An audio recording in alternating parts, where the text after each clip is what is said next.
We're going to stay presidential here, meanwhile, as Donald Trump is once again taking aim at a journalist. And, well, we're not talking about just something that was written about him. In fact, we're not even talking about Donald Trump. It's Mrs. Trump, his wife Melania, taking serious issue with her latest profile published in GQ magazine. She says, and I quote, "There are numerous inaccuracies in this article, including certain statements about my family and claims on personal matters," end quote. The article is titled "Melania Trump on Her Rise, Her Family Secrets, and Her True Political Views."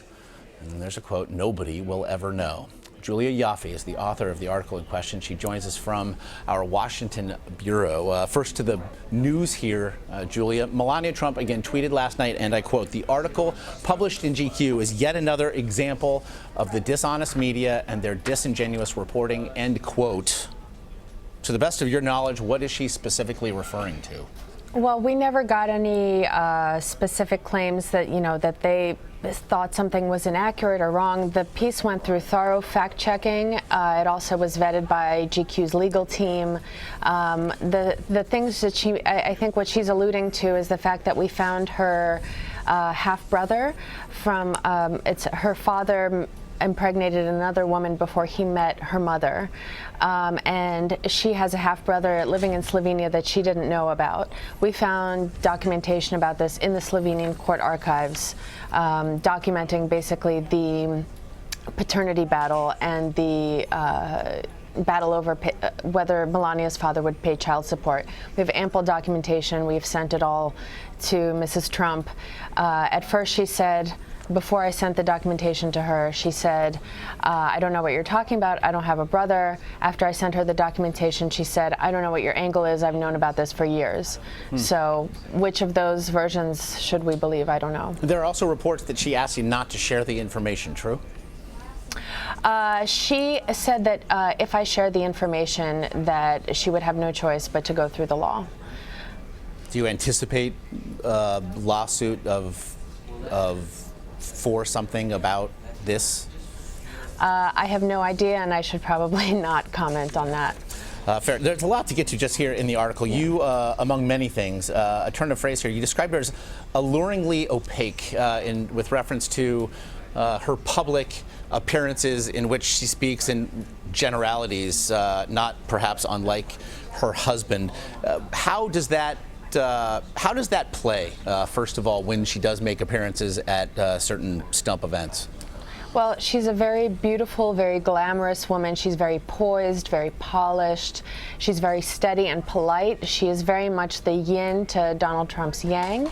And when I saw her first appearance in Milwaukee, when she first spoke about her husband, the crowd ate it up.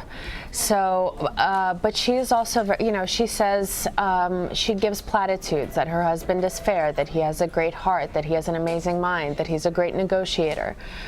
What do those things really mean? It's unclear, but we also, a lot of things that Donald Trump says are also very vague and unclear. But I think for for Donald Trump, this is just how he is. I think for Mrs. Trump, it's a very studied, very purposeful, demeanor. She's an intensely private person. She's always been extremely reserved and shy. This is how everybody remembers her from childhood on.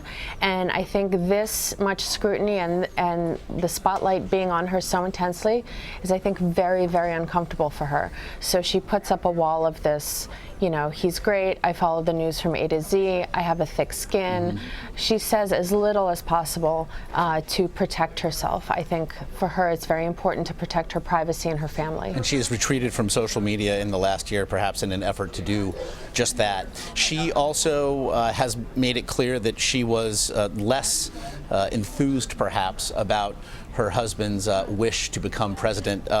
And also, I was struck by the way you wrote of their partnership, perhaps. In fact, this was a line you wrote: "Melania Trump is as tailored to the Donald as if a divine plastic surgeon had sculpted her out of his rib."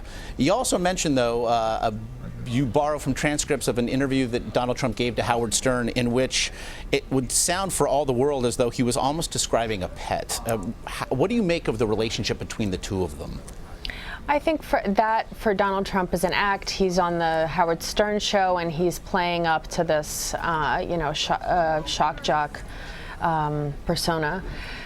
But I think that for the two of them, it seems like a very real partnership. They've been together for 18 years. I mean, nobody can judge a relationship from the outside, but from what I was able to glean, very indirectly, it seems like a very real partnership.